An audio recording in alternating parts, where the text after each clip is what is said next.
Você acompanha Jornal da Rede Alesp. Nós voltamos aqui com o Jornal da Rede Alesp, muita informação para você. Olha, e nós vamos agora com mais uma entrevista. Vamos falar sobre o impacto da MP das vacinas no mundo político. Isso mesmo, Priscila. O presidente Jair Bolsonaro sancionou nesta semana, com vetos, a medida provisória das vacinas. De acordo com o governo, a lei autoriza o Poder Executivo Federal a aderir ao instrumento de acesso global de vacinas da Covid-19, a COVAX Facility, e estabelece diretrizes para a imunização de toda a população. Sobre esse assunto, nós vamos conversar agora com André César, cientista político. Bom dia, André. Seja bem-vindo aqui ao Jornal da Rede Alesp. Olá, bom dia. Oi, André. Bom dia. Como nós dissemos agora no início desse segundo bloco, não é? O presidente Jair Bolsonaro sancionou vetos a uma MP sobre a compra de vacinas. Nós demos a notícia, mas queremos saber de você o que significa então, isso politicamente para ele, depois de tantas discussões em torno do porquê do governo federal não ser tão assertivo nessa questão de aquisição de vacinas? Bom, em primeiro lugar, trata-se de mais um passo, mais um movimento nesse processo de politização da pandemia, onde as vacinas são um elemento, digamos, central, né? Então, nesse sentido, ele não tinha como não sancionar a autoria do executivo, né? Então, chegou um momento que ele precisou dar um fim, ou um fim provisório que seja, nessa questão. Mas a gente vê que não esgota a polêmica, o debate, ele continua falando bastante. Ontem, quinta-feira, em Minas e em Goiás, ele falou muito, incomodando até alguns aliados, mas faz parte da tática, da estratégia. Agora, de fato, a sanção, com a sanção da MP, mesmo com veto, o presidente tenta mostrar que, olha, nós somos responsáveis, o Planalto, o governo federal é responsável, não brincamos no assunto e estamos fazendo na nossa avaliação, isso o Planalto falando, pensando. Estamos tentando fazer no momento correto, que é agora, por conta de que não se tinha vacina, não sabia quem seria, quem forneceria. Então, tem todo um discurso já montado que, claro, não agrada a todos, ao contrário, desagrada boa parte da população, desagrada governadores, prefeitos, profissionais de saúde, quem está envolvido de alguma maneira no processo de enfrentamento da pandemia, mas, de todo modo, é um movimento importante e o governo se posicionando, tentando se colocar com um pouco mais de força nesse xadrez político. 2 dias depois, então, da MP, o governo decidiu comprar todas as vacinas disponíveis, então, da Pfizer e da Janssen. Isso é uma coincidência ou alguma coisa entre linhas? Sempre tem entrelinhas, né? Entrelinha faz parte do jogo e, claro, que é um processo em paralelo à questão de como vai ser sancionado, qual vai ser o texto final que se torna lei, né? Em paralelo, você tem as conversas, as negociações que são públicas, inclusive, né? Então, quando você tem certeza ou se acha que tem a maior garantia possível de que você vai oferecer, vai dar o dinheiro, você tem os recursos para comprar, tem a legislação que garante a aquisição desses insumos, quem vai entregar tem o material para entregar, então você já assina. Quase um casamento, quer dizer, dentro da mesma semana você tem esses movimentos. Agora, tem que ver se vai cumprir, né? Se nós teremos as vacinas, nós, em geral, somos bastante céticos com isso, dadas as dificuldades gerais que a gente está enfrentando, e não só no Brasil, no mundo inteiro, né? Com relação à distribuição, produção e distribuição das vacinas. Então, agora é esperar os próximos passos. Mas, de todo modo, apesar de toda a crise, de todas as más notícias que a gente tem recebido em torno da pandemia e do embate político, é uma boa notícia, é inegável dizer isso. Uhum. Em relação também à troca do comando ali no Senado, na Câmara Federal, isso também pode trazer impactos para a compra da vacina e principalmente essa questão geral da vacina? Olha, de fato, hoje, com a eleição dos novos presidentes da Câmara e do Senado, a gente, em tese, é bom refrisar isso, em tese, o Planalto tem mais espaço para negociar com o novo presidente da Câmara, o Arthur Lira, e com o Rodrigo Pacheco no Senado. Mas tudo isso é muito volátil, é muito frágil. É o que eu sempre digo, a pessoa não é aliada, a pessoa está aliada.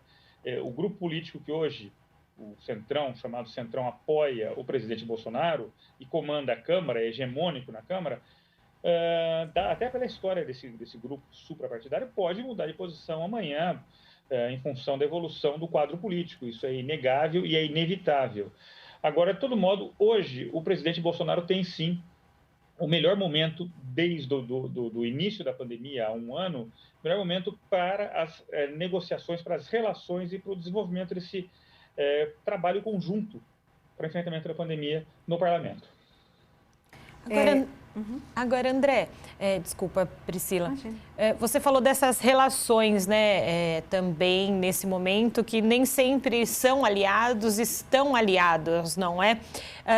Uma notícia de hoje de manhã, dizendo que o vice-presidente, o Hamilton Mourão, disse que os governantes, os estados, têm que cuidar dos seus e têm que fazer o processo de lockdown e afins, diferentemente do que pensa o presidente da República.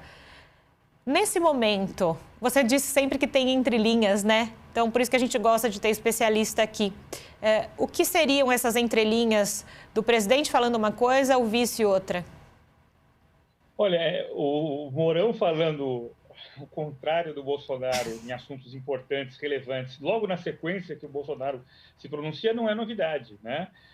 Mostra esse progressivo, lento, gradual, progressivo afastamento do presidente com o vice, né?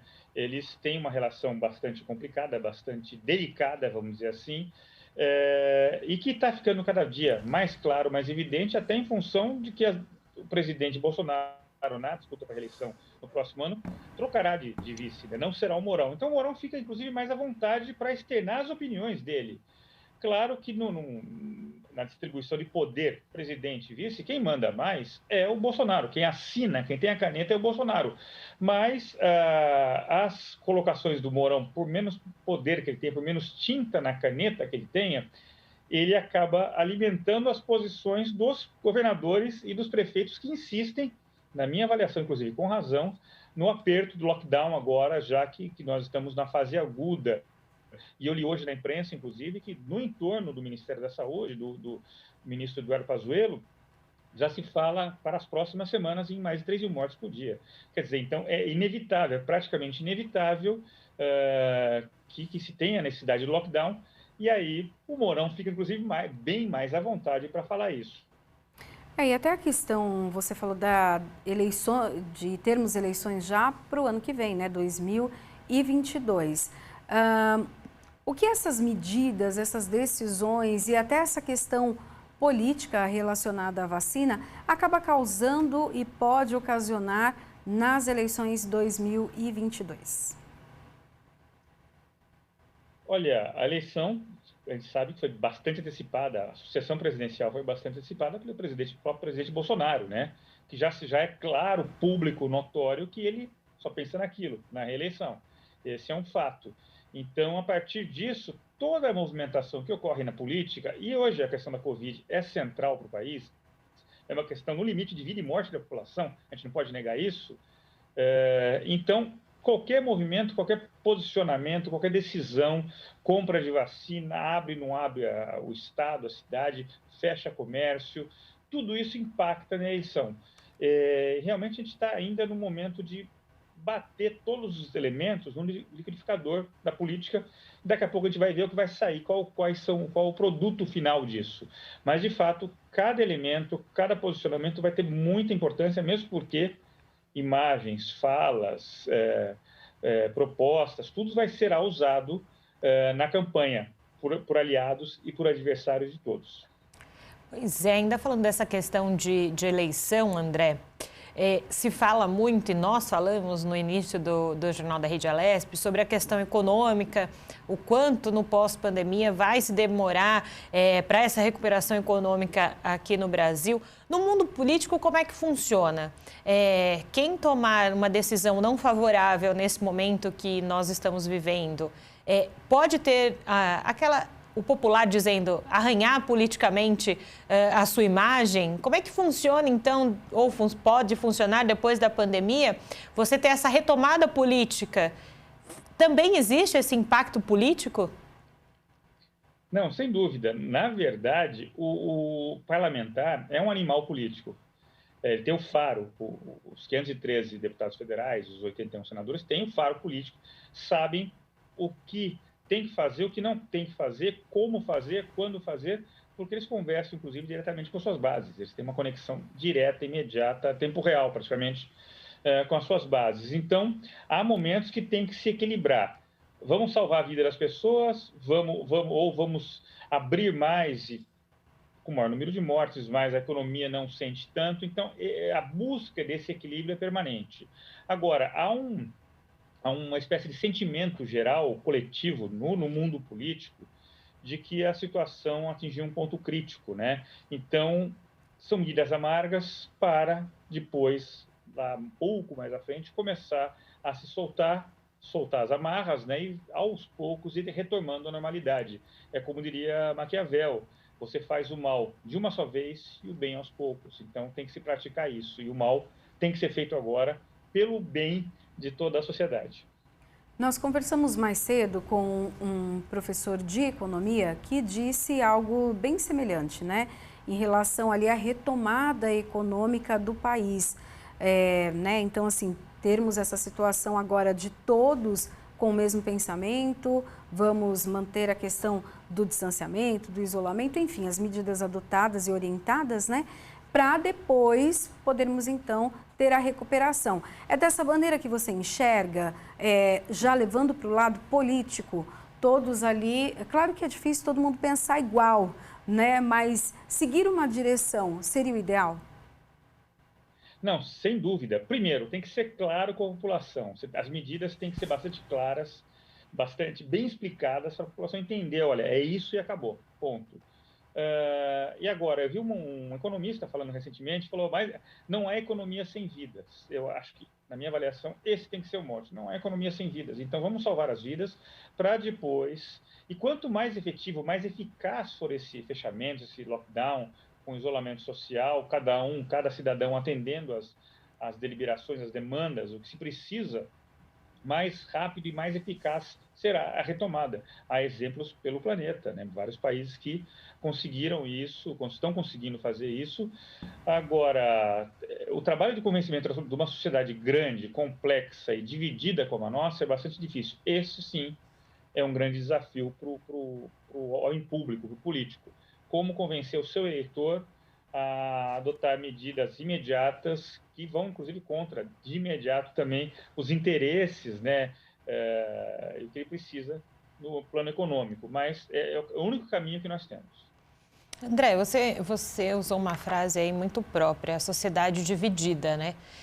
Nesse momento a gente sente muito, conforme os governos e o governo estadual vai falando das novas normas, nós vemos o quanto a sociedade está dividida, muita gente acreditando que é necessário, outras pessoas acreditam que não é fechando tudo que vai funcionar. Até que ponto essa sociedade dividida é reflexo efetivamente dessa falta de um só discurso no país, principalmente desde o início da pandemia?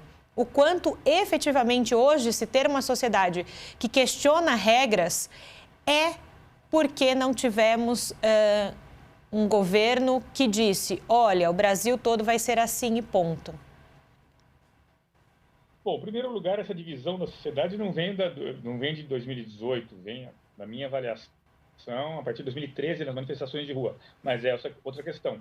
Mas é um crescendo que nós temos desde então, 2013, que agudiza com a eleição, com a campanha eleitoral de 18 e ganha ainda mais elementos, mais força a partir da eclosão da pandemia, há um ano.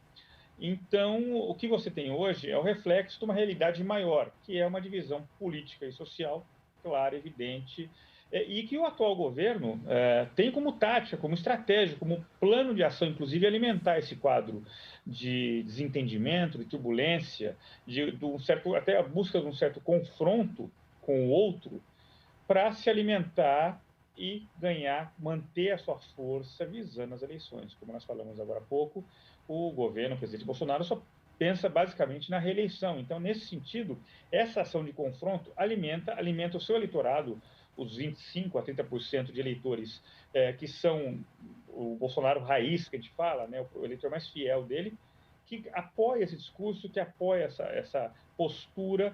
Então, eles vão seguir juntos. E ao Bolsonaro, ao presidente Bolsonaro e aos seus aliados, interessa essa questão. Então, essa divisão, desse ponto de vista, é interessante no plano político. André, já em outros momentos, você acompanha já a política há muitos anos, já se percebeu situação semelhante à que nós vivemos hoje? Claro que estamos num momento diferenciado por conta da pandemia, mas essa divisão até política, de ideias e até um embate, né? Hoje a gente vê muito embate entre as pessoas, não só ali no cenário político, não só durante as eleições, mas entre o próprio cidadão. Não, de fato, é um quadro bastante incomum na história brasileira, política recente. Não há, a partir da redemocratização, não dá para lembrar um quadro parecido. O que você tem sempre na primeira eleição, quando o presidente Collor foi eleito, em 89, ali a primeira eleição, mais de 20 candidatos, havia uma questão, a queda do Muro de Berlim, que jogava os candidatos à esquerda contra os liberais, os chamados liberais à época, né, inclusive o presidente Collor, mas de forma tão aguda, e aí com esse elemento extra que é a pandemia, nós nunca vimos isso. Então, é um quadro que a gente está tentando ainda entender, trabalhar em cima dessa realidade. E o que é mais dramático na nossa avaliação é que o futuro imediato, quer dizer, a gente não vê no horizonte mais próximo uma retomada de um diálogo maior. Parece que é uma fratura, uma cisão que vai ser muito difícil da sociedade como um todo superar. Agora, André, nós estamos conversando com o André César, ele é cientista político e está nos ajudando nesse momento a entender algumas entrelinhas, como ele bem disse no início, todas as falas têm entrelinhas, né, André? Muita gente questiona o senso comum e as pessoas que não conhecem esse dia a dia da política, por que em outros momentos da história do Brasil tivemos impeachment e nesse momento as pessoas não veem base efetivamente para se ter um impeachment no Brasil. Muita gente discute isso, fala sobre isso. Para quem não é próximo da política, para que tenha uma compreensão melhor sobre esse cenário. Não é tão fácil você tirar um presidente da onde ele está. Sim, na verdade, o impeachment é um processo baseado em elementos jurídicos, mas que é uma construção que trata de uma construção política no limite, né, no final. E é um processo dramático para a sociedade. Você afastar um presidente tem impactos na vida nacional como um todo. Então, não é uma decisão, vou tomar um copo d'água. Não, não é isso. Passa bem a largo. É muito difícil, é muito complexo. E com o elemento extra que nós falamos aqui, a pandemia, isso deixa ainda mais dramática essa realidade. Agora, o que nós temos é que hoje não há um interesse do establishment como um todo em afastar o presidente Bolsonaro. Porque os adversários, que também estão olhando 2022, avaliam que o presidente, dado o quadro e o que se desenha daqui para frente até as eleições de outubro do ano que vem, o presidente Bolsonaro pode chegar muito enfraquecido. E isso daria condições para se tirar do voto o presidente. Agora, isso já aconteceu na história recente, quando houve o mensalão com o presidente Lula, onde se decidiu, as elites políticas, o establishment decidiu mantê-lo no poder, não afastá-lo, não abrir um processo de afastamento, de impeachment, e o presidente Lula foi reeleito com mais votos, com mais peso, com mais força política. Então, é uma jogada arriscada, mas, na minha avaliação, inclusive, no âmbito, não entrando no mérito da questão, mas no momento que nós estamos vivendo, março de 2021, com a pandemia estourando, onde nós todos aqui estamos em risco absoluto de pegarmos a doença, temos problemas sérios. Afastar um presidente agora seria muito e muito mais delicado. Sim. E até o olhar, né, dos outros países para o Brasil também acaba comprometendo economicamente, risco Brasil, já que nós já tivemos 2 impeachments, né? Então, um terceiro seria realmente muito delicado para o país. André, eu queria que você falasse também um pouquinho para a gente, se dá para fazer até um comparativo com a situação que os Estados Unidos viveram até, então, ano passado, né? Tendo ali como presidente Donald Trump, que tinham decisões também que acabavam dividindo ali a população. Claro que nós temos uma diferença muito grande em relação aos países, né? Brasil e Estados Unidos, mas você acha que a gente tem uma linha de pensamento, pelo menos ali, que consegue convergir? Olha, é uma comparação trágica, eu digo, né? Porque o governo Bolsonaro sempre se espelhou no presidente Trump, né? E muitas medidas dos atos e dos fatos e das proposições e do dia a dia foi baseado olhando o irmão do norte, né, os Estados Unidos, e o presidente Trump. Então, você vê que os Estados Unidos são os campeões de casos de Covid, de óbitos, é um país também que sentiu muito, o negacionismo imperou durante o ano passado, a pandemia, por conta da gestão Trump, negacionista. Então, e o país é um continente, uma federação com o Brasil continental, né? Então, essas similaridades acabam nos assustando, porque, olha, os Estados Unidos ainda não conseguem sair, é um processo longo, as mortes se seguem lá, o número de casos novos, e nós também. Para piorar nosso caso, nós somos uma economia emergente, onde nós tínhamos problemas prévios, por exemplo, com a questão ambiental, que já no governo Bolsonaro já era, em 2019, primeiro ano do Bolsonaro, já era um problema, onde a comunidade internacional sempre olhou com restrições, e isso tudo somado cria o pior dos mundos. Então, eu vejo essa comparação como algo bastante, digamos, dramática, e é preciso aí sim uma virada de mesa no âmbito, dentro das regras, claro, uma virada de mesa dentro do governo para melhorar o quadro geral. Uhum. Ok. Agradeço, então, a participação hoje aqui no Jornal da Rede Alesp de André César, cientista político. Muito obrigada. E você também que acompanha o Jornal da Rede Alesp, acompanha a nossa programação na TV, volta então a acompanhar o Jornal da Rede Alesp. André, muito obrigada pela sua participação. Eu agradeço, obrigado. Bom, e a gente segue aqui falando sobre o Parlamento Paulista. Olha, o deputado Edmir Chedid, do Democratas, participou de uma reunião com o governador João Dória e o vice-governador Rodrigo Garcia, onde foi confirmado que o governo aprovou a implantação da unidade do Poupa Tempo em Atibaia. Essa unidade será idêntica às demais em funcionamento, como a de Campinas e de Bragança Paulista. Considerados um dos melhores, mais completos e eficazes programas implementados pelo governo estadual, o Poupa Tempo agiliza os principais serviços públicos, desburocratizando a relação mantida com o cidadão. O parlamentar ressaltou que, além do posto fixo de Atibaia, é importante lembrar que o cidadão poderá continuar contando com os serviços digitais. Além disso, ele vai se reunir com representantes da Prefeitura da cidade e o governo do estado para definir o processo de implantação do Poupa Tempo. Jornal da Rede Alesp. Olha, mudança na distribuição do ICMS aos municípios visa ampliar o valor destinado ao setor ambiental. Parlamentares aprovaram um projeto de lei junto com emendas aqui na Assembleia Legislativa de São Paulo.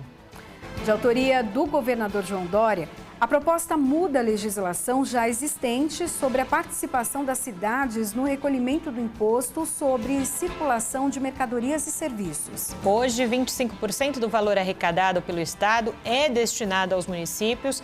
Dessa porcentagem, 76% é sobre o que é acumulado dentro das cidades.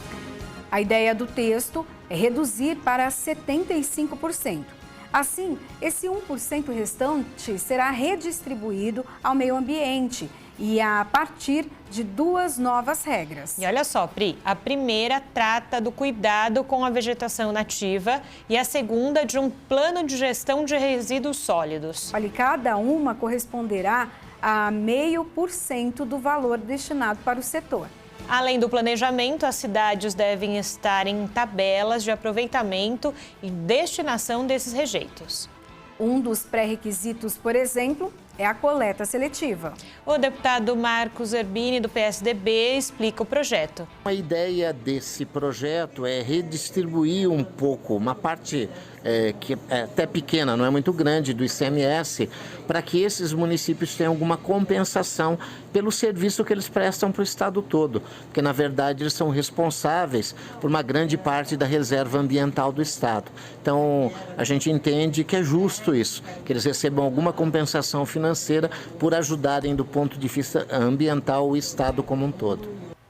A deputada Marina Elou, da Rede, enfatiza o impacto da medida no meio ambiente. Ele muda a regra do ICMS, que é um dinheiro importante de transição do estado para os municípios, e coloca critérios de sustentabilidade para que os municípios que preservam mais as suas matas, que tenham um plano de resíduos sólidos, possam receber mais recursos.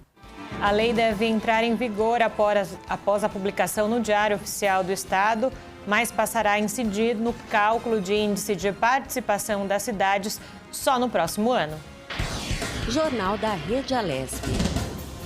A presença de mulheres em cargos de alta liderança subiu de 30% em 2019 para 37% no ano passado, segundo recente pesquisa de uma consultoria global de negócios. Apesar do crescimento, os dados mostram que as mulheres ainda são minoria nas posições de chefia.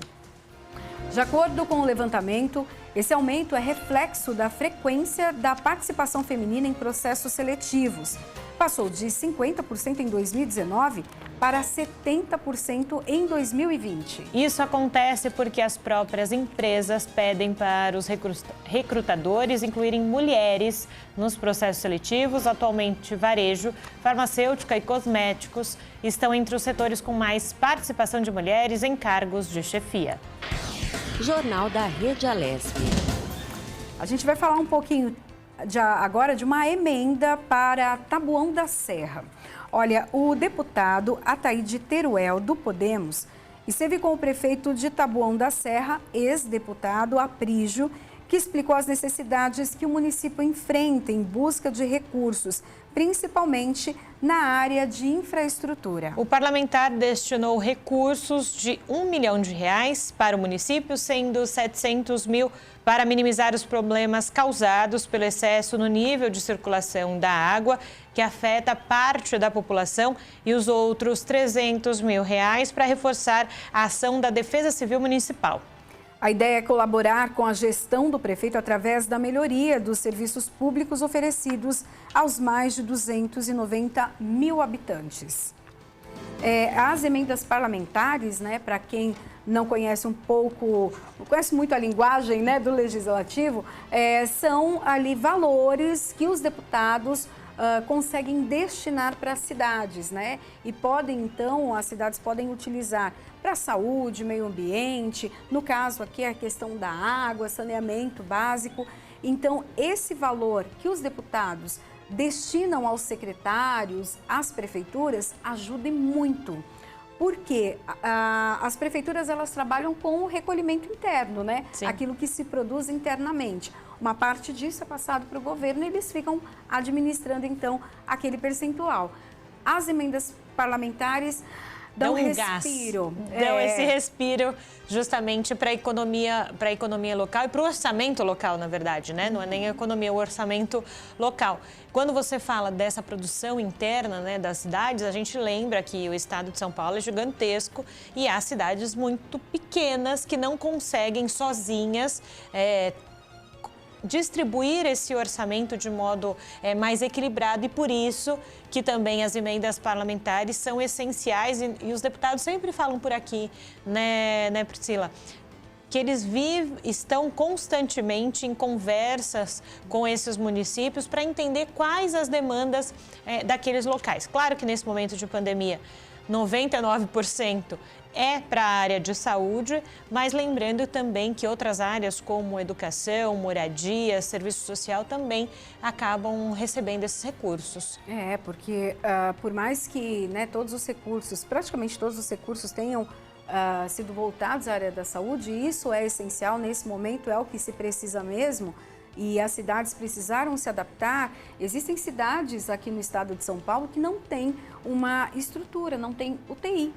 Então precisam utilizar inclusive hospitais das cidades vizinhas e isso sobrecarrega aquela cidade. Então as emendas ajudam também, como a Julie disse muito bem, a cobrir os outros setores que continuam ali necessitando.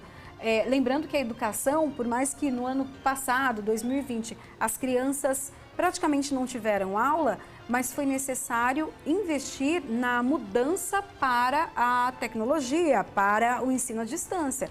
É investimento, né? É investimento e muitos desses municípios, a gente está falando aqui, nós estamos na capital paulista, é uma outra realidade. Você pega o interior, que muitos professores também não têm o acesso fácil à tecnologia e que usaram também esse valor das emendas para a educação. As cidades usaram também para que os professores pudessem passar o seu conhecimento, continuar passando o seu conhecimento nesse momento remoto. Exatamente. Olha, antes da gente falar de uma outra emenda também parlamentar que foi destinada, muitas pessoas, Julie, reclamam da questão do acesso à internet para o ensino à distância na rede estadual.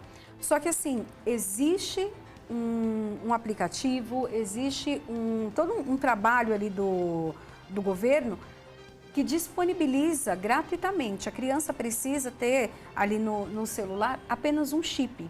E quando entra no aplicativo do ensino à distância, que é o que é oferecido hoje, esse chip ele é acionado como se fosse uma rede de Wi-Fi e acessa todo o conteúdo gratuitamente. Não precisa ter dados, não precisa ter bônus no chip, nada. Então, muita gente não sabe disso. Inclusive, eu fiz um programa especial falando sobre isso. É só procurar lá, a gente está... É um programa Conexão Legislativa sobre o ensino público à distância.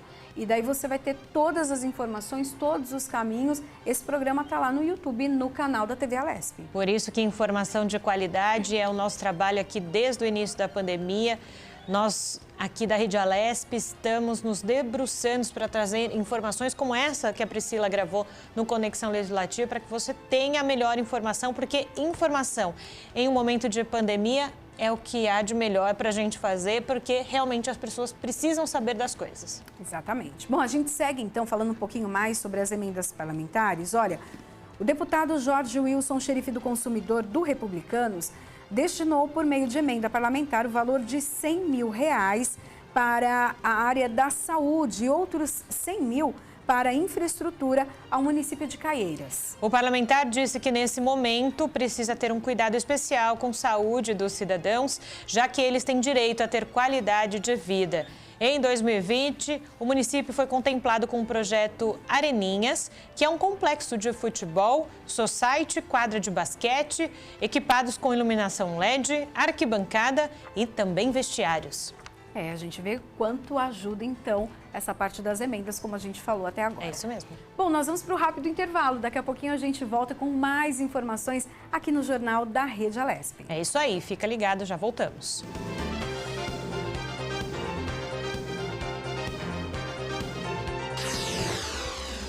Você acompanha Jornal da Rede Alesp.